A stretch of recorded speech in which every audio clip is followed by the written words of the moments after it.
아버지께 돌아가는 삶이라는 주제로 함께 말씀을 나누기를 원합니다. 우리 인생에서 가장 중요한 것이 무엇일까? 저는 당연히 구원이라고 확신합니다. 우리의 죄의 문제가 근본적으로 해결되지 않으면 우리가 누리고 있는 부와 귀와 모든 명예들은 헛된 것에 불과합니다. 그냥 잠깐 반짝였다가 사라지는 섬광에 불과하다라고 저는 당당하게 여러분들에게 말씀드리고 싶습니다. 오늘 우리가 읽은 이 누가복음 15장에는 총 3가지의 비유가 나오는데 이 비유들의 공통된 주제는 상실과 회복이라는 주제를 가지고 있습니다. 먼저 첫 번째 이야기는 이 트라크마의 이야기예요. 10개의 트라크마를 가지고 있는 한 여인이 그 중에 1개를 잃어버렸습니다. 10개 중에 1개 잃어버리면 그냥 모른 척하고 넘어갈 수도 있겠지만 그 잃어버린 1개를 찾기 위해서 온 집안을 다 뒤져요. 그리고 결국에는 잃어버렸던 그 1개의 트라크마를 다시 찾게 되죠. 그리고 친구들과 함께 얼마나 기뻐하고 얼마나 즐거워하는지 모릅니다. 두 번째 비유는 양을 치는 목자의 비유입니다. 100마리의 양을 가지고 있는 그 목자가 1마리의 양을 잃어버리게 되죠. 그 잃어버린 1마리의 양 때문에 험준한 그 산과 물을 다 건너서 결국에는 잃어버렸던 그 1마리의 양을 찾아냅니다. 그리고 온 동네 사람들과 함께 즐거워하는 모습이 오늘 말씀에 기록되어져 있고요. 오늘 우리가 읽었던 본문 말씀, 여러분들이 잘 아는 탕자의 비유지요. 둘째 아들이 아버지를 떠났다가 다시 돌아오게 돼요. 그 잃어버렸던 아들을 다시 되찾은 그 아버지가 너무 기뻐서 마을 사람들과 함께 살찐 송아지를 잡고 잔치를 벌이는 모습이 바로 오늘 우리가 읽은 탕자의 비유의 말씀이죠. 여러분, 잃어버린 자를 찾아서 구원하는 것, 그리고 그 구원을 기뻐하는 것이 바로 우리가 믿는 기독교 신앙의 핵심이고 우리가 붙잡는 복음의 본질이라는 사실을 믿으시기를 바랍니다. 그래서 복음은 우리에게 넘치는 기쁨을 줘요. 여러분 기쁘신가요? 우리가 예배드리는 이 시간은 복음 앞에 서는 시간입니다. 그렇기 때문에 이 감격과 잃어버린 자를 찾는, 그리고 아버지께로 돌아오는 이 아버지 하나님의 그 진한 마음이 여러분들에게 전달될 때에 여러분들 마음 가운데 감출 수 없는 기쁨과 감격이 샘솟듯이 솟아나야 할 줄로 믿으시기를 바랍니다. 혹시나 삶의 여러 가지 어려움 때문에 그 구원의 감격과 기쁨을 잃어버리고 상실하고 살아가는 성도님들이 계신다면 오늘의 이 예배를 통하여서 하나님께서 부어주시는 그 구원의 기쁨과 감격을 넘치도록 회복할 수 있게 되시기를 주의 이름으로 간절히 축원합니다. 자, 오늘 말씀 간단하게 요약을 좀 해드릴게요. 둘째 아들이 아버지께 재산을 미리 좀 땡겨서 받았습니다. 그래서 아버지를 떠나서 먼 이방 땅으로 도망을 갔어요. 그리고 그 이방 땅에서 재산을 막 흥청망청 쓰면서 자기 마음대로 삽니다. 이런 인생을 본능에 충실한 인생이라고 이야기를 하죠. 이렇게 먹고 싶은 거 다 먹고 자고 싶은 거 다 자고 하고 싶은 대로 다 하면서 살면 여러분 정말 행복하고 평안할까요? 그렇지 않습니다. 당장에 일시적인 만족감은 나에게 있을 수 있겠지만 내가 하고 싶은 대로 하며 살아가는 것, 그리고 아버지를 떠나 사는 것, 다시 강조합니다. 아버지를 떠나 사는 것, 아버지와 분리되는 삶은 우리의 삶 가운데에 지속적인 안정감을 줄 수 없다라는 사실을 우리 성도님들이 명심하고 기억해야 할 것입니다. 가진 재산이 다 떨어졌어요. 그랬더니 그동안에 나를 막 추대하고 나를 이렇게 환호하던 그 사람들이 다 떠나가고 말아버립니다. 너무 배가 고파서 뭔가를 먹어야 되잖아요. 일거리가 없으니까 돼지 치는 일을 하게 돼요. 여러분이 성경에서 말하는 돼지라는 짐승은 상징성을 가지고 있습니다. 그 당시에 유대인들은요, 돼지를 굉장히 불결한 짐승으로 여겼다는 거죠. 하나님의 자녀인 이 둘째 아들이 이방 땅에서 돼지 치는 일을 했다라는 것은 하나님의 자녀답게 살아가지 못하고 이방 사람들이 살아가는 그 관습과 이방 사람들이 살아가는 삶의 패턴에 젖어서 살아갔음을 저와 여러분들에게 가감없이 상징적으로 보여주고 있는 아주 좋은 예가 될 것입니다. 더 비참한 건 너무 배가 고파요. 그래서 돼지들이 먹는 그 쥐업 열매를 먹는데 그것 하나 자유롭게 먹도록 내버려두는 사람이 단 한 사람도 없는 겁니다. 배 고파봤습니까? 고파봤어요? 안 고파봤어요? 우리 어르신들 고파봤잖아요. 배가 고프면은, 너무 고프면은 배에서 어떤 느낌이 드냐면 간질간질한 느낌이 들어요. 아세요? 모르세요? 몰라요. 죄송해요. 네. 배에서 간질간질한 느낌이 드는데 먹어도 배가 차지를 않는 거예요. 그 쥐업 열매를. 이게 무엇을 의미하냐면 아버지를 떠난 자가 느끼는 영적인 허기를 성경이 저와 여러분들에게 이야기하고 있는 것입니다. 사랑하는 제일교회 성도 여러분, 왜 이 둘째 아들이 아버지의 재산을 미리 땡겨받아서 아버지를 떠났을까요? 자유롭고 싶어서 아버지를 떠난 거예요. 그러나 우리가 아버지를 떠나서는 절대로 근본적으로 자유할 수 없다라는 이 진리를 성경은 저와 여러분들에게 그대로 보여주고 있다라는 사실을 명심하고 기억해야 할 것입니다. 아멘. 아버지를 떠나서는 안 된다. 아버지께 붙어 있어야 한다. 아버지 안에 있어야 한다. 아버지의 통치와 아버지의 다스림 안에 있는 인생이 근본적으로 행복을 경험할 수 있는 인생이다라는 이 진리, 이 복음, 이 구원의 감격, 이 구원의 확신을 성경은 저와 여러분들에게 증거하고 있다는 것입니다. 보세요. 이 둘째 아들은 아버지를 떠났을 때에 인생의 흉년을 경험합니다. 우리가 아버지를 떠나면 인생의 흉년을 경험해요. 그리고 캄캄한 어둠의 터널 가운데에서 허우적거리는 인생을 살아갈 수밖에 없습니다. 자, 그런데 둘째 아들이 인생의 흉년을 경험했잖아요. 그 인생의 고난이 둘째 아들 인생의 기가 막힌 전환점이 됩니다. 말씀 함께 한번 읽어볼게요. 누가복음 15장 17절 말씀 한 목소리로 읽겠습니다. 시작. 이에 스스로 돌이켜 이르되 내 아버지에게는 양식이 풍족한 품꾼이 얼마나 많은가. 나는 여기서 줄여 죽는구나. 자, 스스로 돌이켜라는 부분에 제가 빨갛게 칠해놨잖아요. 이 부분을 영어 성경 NIV로 보게 되면 He came to himself라고 적혀 있습니다. 그러니까 깨달았다라는 거예요. 뭘 깨달았습니까? 아, 내가 아버지를 떠나서는 진정한 평안함과 진정한 만족과 진정한 쉼을 얻을 수 없구나라는 이 진리를 둘째 아들이 깨달았다라는 거예요. 어디서? 인생의 흉년 가운데에서. 여러분, 이 사실을 우리 성도님들이 주목해서 관찰할 수 있어야 됩니다. 그 C.S. 루이스 목사님이라는 분이 계세요. 제가 신학생 때 이분의 이 영성이 너무 좋아서 이분의 책을 많이 읽으면서 제가 교회에서 하나님께 기도했던 적이 있습니다. 하나님, 이 C.S. 루이스 목사님과 같은 영성을 가진 그런 설교자가 되게 해달라고 제가 하나님께 막 부르짖어 기도했던 기억이 있어요. 이 C.S. 루이스 목사님께서 옥스포드 채플에서 설교를 하시고 나오는데 큰 감동과 또 성령의 임재가 그 채플 가운데 임한 거예요. 한 학생이 C.S. 루이스 목사님을 불이 나게 따라왔습니다. 그리고 목사님한테 물어보는 거예요. 목사님, 오늘 설교에 큰 은혜 받았습니다. 제가 목사님께 질문이 하나 있는데 해도 되겠습니까? 해보라고. 그랬더니 이 학생이 이렇게 물어보더래요. 만약에 정말 하나님이 살아계신다면 우리 인생 가운데에 말로 설명할 수 없는 그런 고난, 고통, 아픔, 슬픔, 비참함, 이런 것들이 왜 우리 인간을 고통스럽게 하는지 모르겠습니다. 목사님, 저에게 답을 좀 주세요. 그랬더니 C.S. 루이스 목사님께서 씩 웃으면서 이렇게 말씀하셨다고 합니다. 학생, 생각해보게. 가뜩이나 우리 인간이 이렇게 교만하고 오만한데 고통마저 없다면 우리 인간이 얼마나 오만하고 교만하겠는가. 고통은, 그리고 우리의 삶 가운데에 말로 설명할 수 없는 이 고난은 잠자고 있는 우리의 영혼을 깨우는 하나님의 확성기라네. 여러분, 저는 이 구절을 읽으면서 얼마나 이렇게 좀 공감이 됐는지 모릅니다.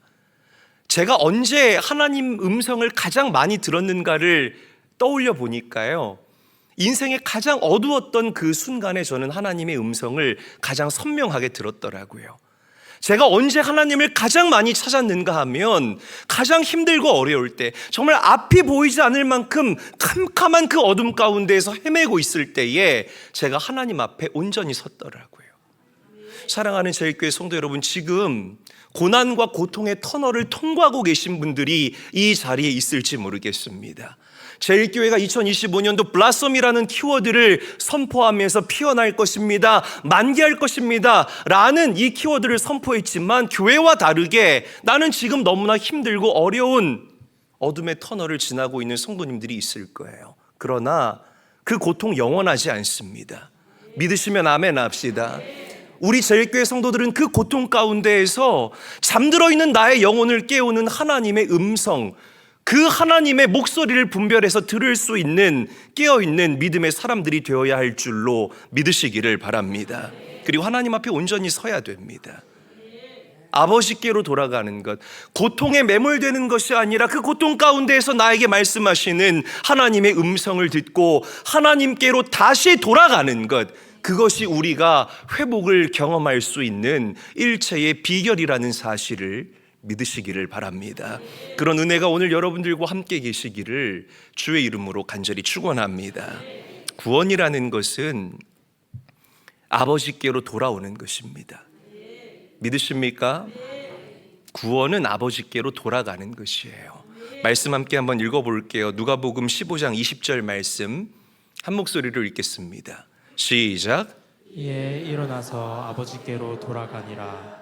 아직도 거리가 먼데 아버지가 그를 보고 측은히 여겨 달려가 목을 안고 입을 맞추니. 아직도 거리가 먼데 라는 구절이 보이시죠? 이 말은, 저도 눈이 좋지만 이렇게 멀리서 사람을 보면 저 끝까지도 저는 이목구비가 보이네, 그것보다 더 먼 거리가 되면 이 사람의 이목구비가 보이지를 않고 이렇게 실루엣만 보이는 그 정도의 거리를 이야기를 하는 거예요. 그런데 아버지의 눈은, 누구의 눈은? 그렇죠.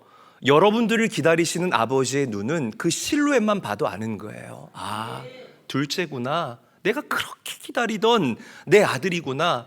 이게 여러분들을 향하신 우리 아버지의 시선이라는 사실을 믿으시기를 바랍니다.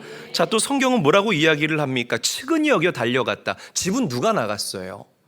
아들이 나갔잖아요. 근데 애는 누가 달아요? 기다리고 있는 아버지가 다는 거예요. 아이고, 이 둘째가 이제 왔네. 아니, 왜 저렇게 가까이 다가오는데 왜 저렇게 어깨는 축 처져 있는 거야? 왜 저렇게 살이 빠진가? 원래 등치가 이만했는데 왜 요만해진가? 왜 쪼그라든 거야? 측은히 여기면서 먼저 달려가는 아버지의 마음, 이게 여러분들을 기다리는 우리 하나님 아버지의 마음이라는 사실을 우리 성도님들이 아셔야 된다는 것입니다. 여러분, 우리가 믿는 하나님은 이미 다 용서해 놓으시고 우리를 기다리신다는 사실을 믿으시기를 바랍니다. 중요한 것은 내가 하나님께로 돌아가느냐 마느냐인 거예요. 주님께로 나아가야 한다는 것입니다. 아멘. 믿으시면 큰 소리로 아멘 합시다. 당신의 아들 예수 그리스도에게 우리가 죽어야 할 그 죽음, 우리가 맞아야 할 그 매를 다 전가시키시고 다 용서해 놓으시고 이미 여러분들이 오기만을 기다리고 계신다는 거죠. 여러분들이 주님께로 돌아갈 때에 그 인격적인 만남이 이루어지는 그 순간이 바로 여러분들의 그 구원이 시작된다라는 것입니다. 이 진리를 믿고 감사할 수 있어야 된다는 거예요. 여러분, 혹시 정죄 의식이 여러분들의 마음을 찌를 수가 있을지 모르겠습니다.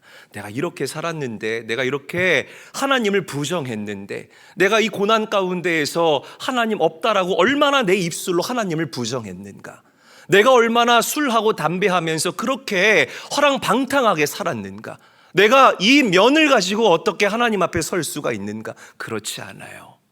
여러분, 우리의 어그러진 죄보다, 여러분들의 잘못된 행동보다 여러분들을 사랑하시는 그 아버지 하나님의 사랑이 훨씬 더 크고 훨씬 더 깊고 훨씬 더 놀랍다라는 이 진리를 믿으시기를 바랍니다. 하나님은 용서해 놓으시고 우리를 기다리신다. 이 진리가 오늘 이 마지막 때를 살아가는 여러분들에게 큰 위로가 될 수 있기를 주의 이름으로 간절히 축원합니다. 우리 옆 사람과 인사하죠. 용서하고 기다리시는 아버지께로 돌아갑시다. 인사하겠습니다. 자, 보세요. 둘째 아들이 이제 왔잖아요. 얼마나 민망하게 왔을까? 둘째 아들이 이렇게 왔습니까? 민망하게 아빠한테 왔는데 아빠는 둘째 아들을 요만큼도 책망하지 않아요. 여러분 같으면 어떻게 할까요? 이 녀석아 엉덩이를 한 대 팍 때리면서 너 돈 얼마 남았어? 남은 돈 빨리 내 계좌로 페이백해. 저 같았으면 그랬을 거예요. 근데 아버지는 묻지 않아요. 있는 모습 그대로, 실패한 모습 그대로를 받아주신다는 것입니다. 할렐루야. 당연한 게 아니에요, 여러분. 은혜입니다. 그래서 둘째 아들이 민망하니까 제가 아버지의 아들이라고 얘기하기에 너무 부끄럽습니다. 그냥 이 집안에 일하는 종 중에 하나로 그냥 저를 생각을 해주세요. 그런데 아버지는 이 둘째 아들의 말을 귓등으로도 듣지 않아요. 이렇게 하시죠. 22절 말씀 함께 한번 읽어보죠. 함께 읽습니다. 시작. 아버지는 종들에게 이르되 제일 좋은 옷을 내어다가 입히고 손에 가락지를 끼우고 발에 신을 신기라.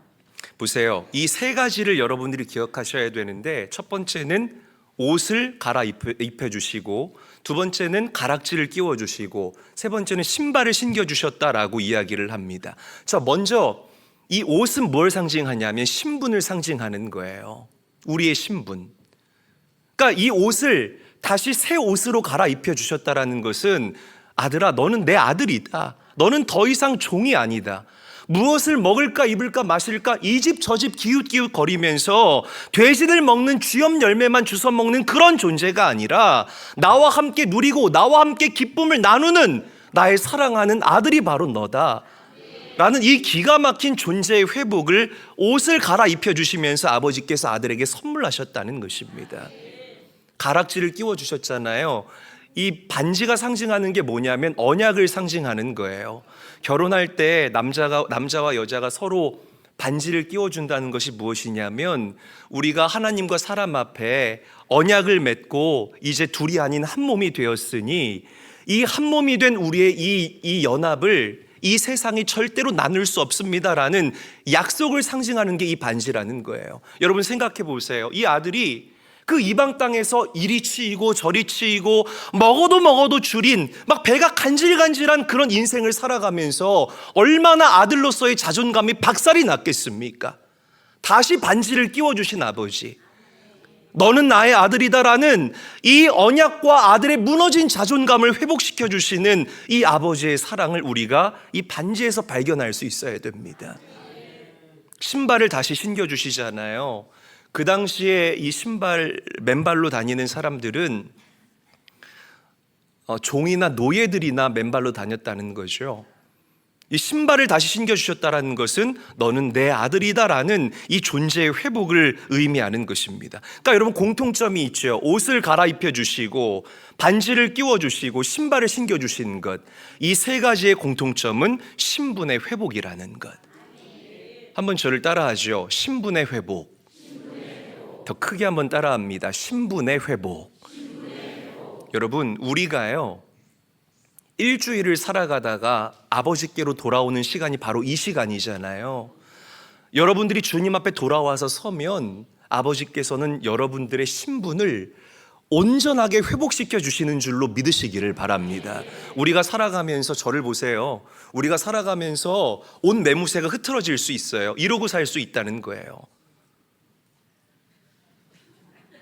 보기 좋습니까, 여러분? 이것도 보기 좋다면 그분은 은혜 받으신 분입니다. 보기 좋을 리가 없죠. 온 매무새가 막 이렇게 흐트러질 수 있다라는 거예요. 아버지께로 달려 나오면 우리의 흐트러진 온 매무새를 아버지가 잡아주시는 거예요. 야, 세상에서 어떻게 그렇게 사냐? 너는 내 아들이고 내 딸인데 이리 와봐. 야, 이 카라 이거 뒤집어졌는데 이것도 내리고, 이상하면 말씀하세요, 여러분. 네. 자, 그리고 옷을 단추를 딱 잠그고, 그래. 이렇게 아버지 앞에 돌아올 때마다 아버지께서는 흐트러진 온 매무새를 만져주시는 거예요. 저도 가끔 반지 뺄 때가 있거든요. 막 반지 빼고 손 닦고 그러잖아요. 그런데 어머, 반지를 빼고 아버지 앞에 왔네? 그럼 아버지께서는 또 반지를 끼워주시는 거예요. 빼고 다니지 마. 너는 내 자녀야. 할렐루야. 막 신발 하나 꺾어 신고 다니다가 신발을 잃어버려서 그래도 아버지 앞에 있는 모습 그대로 우리가 나오게 되면 아버지 하나님께서는 다시 신발을 신겨주시고 여러분들에게 자녀의 정체성을 온전하게 회복시켜 주신다는 사실을 믿으시기를 바랍니다. 그래서 우리가 예배를 사모해야 돼요. 그래서 우리가 아버지께로 달려 나올 수 있어야 된다는 것입니다. 가면 쓸 필요 없어요. 있는 모습 그대로 주님 앞에 달려 나올 때에 우리의 연약함을 온전하게 회복시켜 주시는 그 하나님을 우리가 만나고 만끽할 수 있다라는 것. 아까 예루살렘 특별 새벽 기도의 영상 보세요. 새벽에 보는 모습이 진짜거든요. 그게 있는 모습 그대로예요. 뭐 안 칠했잖아요. 주님의 보혈도 안 바르고. 얼마나 예쁜지 몰라요. 주님 앞에 예배하겠다고 나온 그 있는 모습 그대로 나온 우리 성도님들의 모습 보니까 저도 기쁜데 우리 아버지 하나님 얼마나 기쁘실까 하는 그 생각이 영상을 보는 내내 제 마음에 가득했습니다. 여러분, 하나님 앞에 서면 우리의 신분이 회복되어지는 놀라운 역사가 반드시 일어납니다. 믿으시기를 바랍니다. 제가 아는 어떤 목사님께서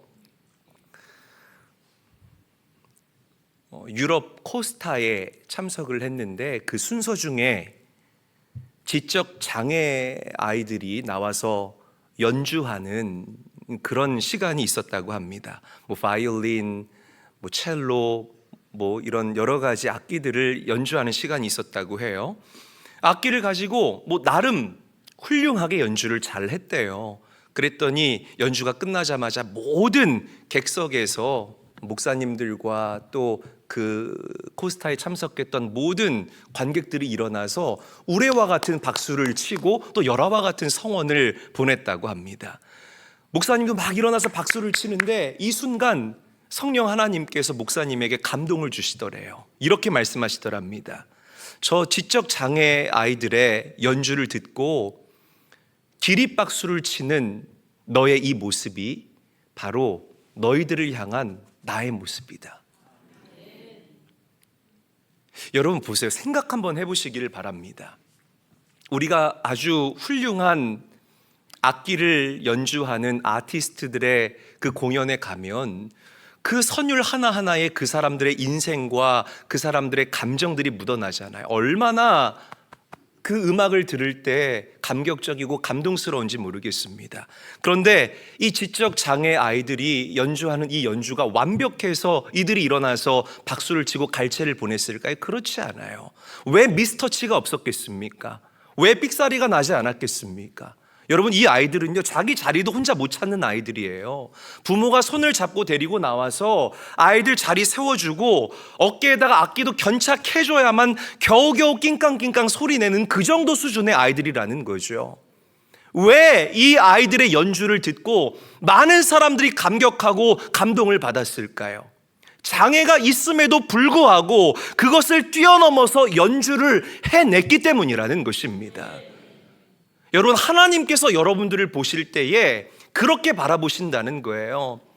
우리가 얼마나 연약합니까? 완벽한 사람이 어디 있습니까? 구원받았어요. 우리에게 정말 수천 번씩 기회를 하나님께서 주심에도 불구하고 우리는 똑같은 죄에 걸려서 넘어지고 하나님 계시지 않는 사람처럼 살아갈 때가 얼마나 많이 있습니까?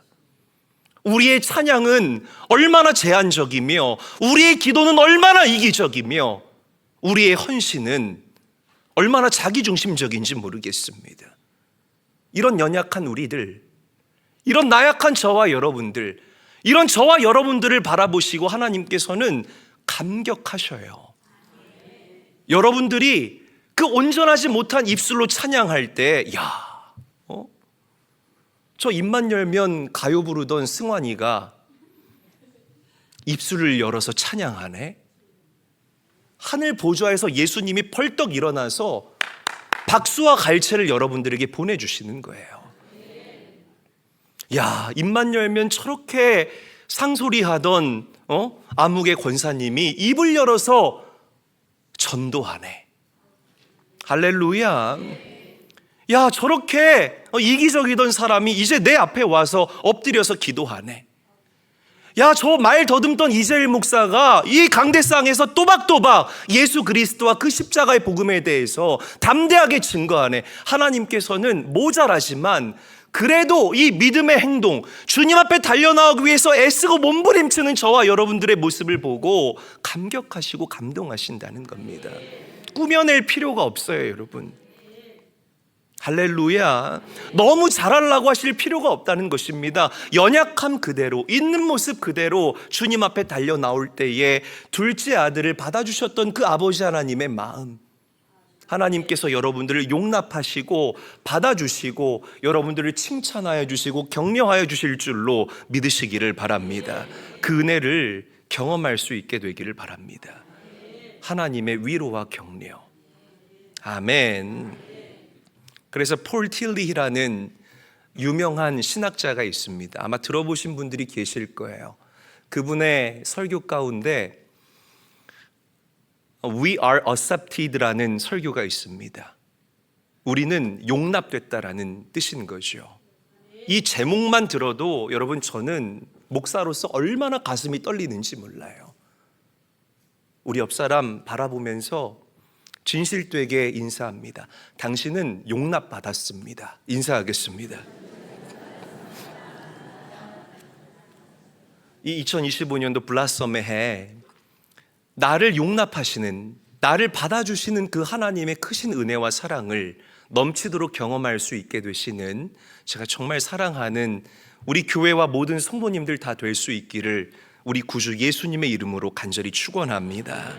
자, 마지막으로 우리 첫째 아들 한번 조명해 봤으면 좋겠는데, 첫째 아들의 모습은 우리가 닮지 말아야 할 모습입니다. 반면교사 삼아야 할 모습이라는 거죠. 둘째 동생이 돌아왔는데 이제 밭에서 열심히 일하다가 집으로 왔는데 막 집에서 쿵짝쿵짝 하면서 막 풍악이 울리고 뭔가 꼬순내가 나는 거예요. 그래서 집에 일하고 있는 종에게 물어봤습니다. 뭔 일이 있어요? 그랬더니 종이, 둘째가 돌아왔는데 이 집 주인님이 너무 기뻐서 지금 잔치를 벌이고 풍악을 울리고 있다고. 거기에 첫째가 기분이 팍 하고 상해버린 거예요. 어떻게 상해버렸다고요? 팍 하고 상해버린 거예요. 간 거예요. 그러니까. 그래서 아버지한테 가가지고 따져 물어요. 아버지, 저를 위해서는 염소 새끼 한 마리 잡아준 적 없는데 이게 뭐냐고. 내가 아버지를 위해서 얼마나 열심히 일을 했는데 나한테는 염소 새끼 한 마리 잡아준 적 없. 아빠 돈 갖다가 다 밖에서 말아먹고 온 저 녀석이 뭐가 예쁘다고 엉덩이 나한테 뻥 걷어차지. 왜 잔치를 벌이냐고 막 마음이 상해가지고 아버지한테 따져 묻는 거예요. 여러분, 우리는 이 첫째 아들의 모습에서 첫째 아들의 마음이 얼마나 굳어 있는지를 발견할 수가 있죠. 그러니까 몸은 아버지와 같이 있었는데 마음은 집 나갔던 둘째와 요만큼도 다를 것이 없었다는 것입니다. 여러분, 보통 이 첫째 아들과 같은 사람이 누구냐면 내가 했다라고 생각하는 사람들이에요. 뭐라고요? 듣고 계시네요. 내가 했다라고 생각하는 사람들이 첫째 아들과 같은 모습입니다. 그러니까 이 사람들의 마음 가운데에는, 이런 유형의 사람들의 마음 가운데에는 기쁨과 감사와 감격이 별로 없어요. 왜냐하면 자기 자신을 과신하면서 살아가기 때문에 그래요. 모든 것이 하나님의 은혜입니다라는 이 진리 자체를 거부하고 부정합니다. 본인이 가지고 있는 그 능력치가 너무 크고 너무 대단하다고 생각하기 때문에 그래요. 그래서 이런 사람들은 자신의 성실함과 다른 사람의 불성실을 자꾸만 비교해요. 그리고 정죄합니다. 이렇죠. 나는 열심히 30년 동안 눈이 오나 비가 오나 빠지지 않고 주님 앞에 섰는데, 나는 헌금도 빠지지 않고 하고, 나는 늘 하나님 앞에 밤이나 낮이나 새벽이나 기도했는데, 하나님, 제가 지금 봤거든요. 지난주에 그 청릉대로, 손가락질 여기다 할게요. 하나님, 제가 봤거든요. 그 청릉대로 거기 그 술집에서 투다리에서 맥주 마시는 거 제가 봤거든요. 근데 여기 와가지고 아무것도 아닌 것처럼 앉아있어. 이게 말이나 됩니까, 하나님? 이런 마음인 거예요. 그러니까 자꾸만 자신의 성실함과 타인의 이 불성실함이 비교가 되는 겁니다. 자기나 잘하지. 그렇잖아요. 두 다리 너무 꽂혀 있지 마세요. 제가 들은 이야기인데, 운전하다가 이렇게 졸립잖아요. 그럼 잠을 깨는 기가 막힌 방법이 하나가 있대요.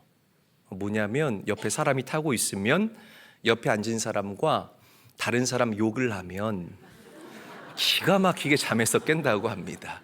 만약에 옆에 누군가 타고 있지 않으면 전화를 걸어서 다른 사람 욕을 하면서 운전을 하면 3시간 거리가 30분처럼 느껴지는 마법이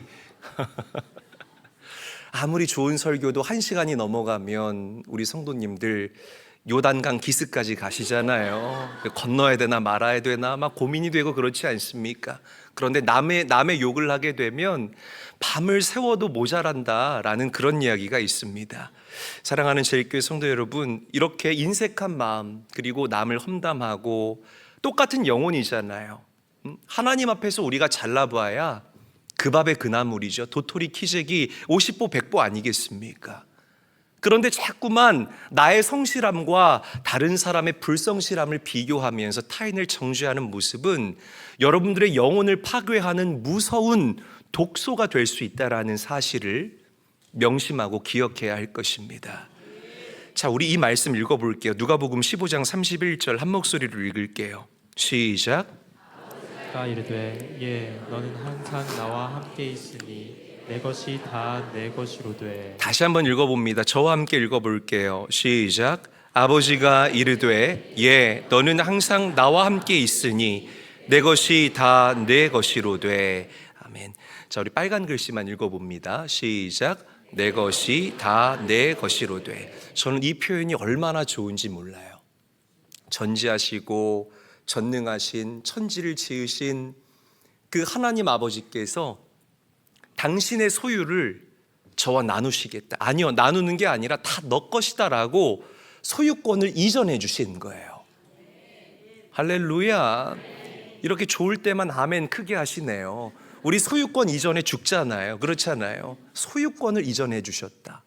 야, 기가 막힌 축복이 아니에요. 언제 우리가 아버지 하나님 통치 아래 있을 때에, 그분의 다스림 아래 있을 때에, 그분과 동행하고 그분과 함께 갈 때에 아버지의 것이 내 것이 되는 그 기쁨을 우리가 누리면서 살아갈 수 있다. 여러분, 진리입니다.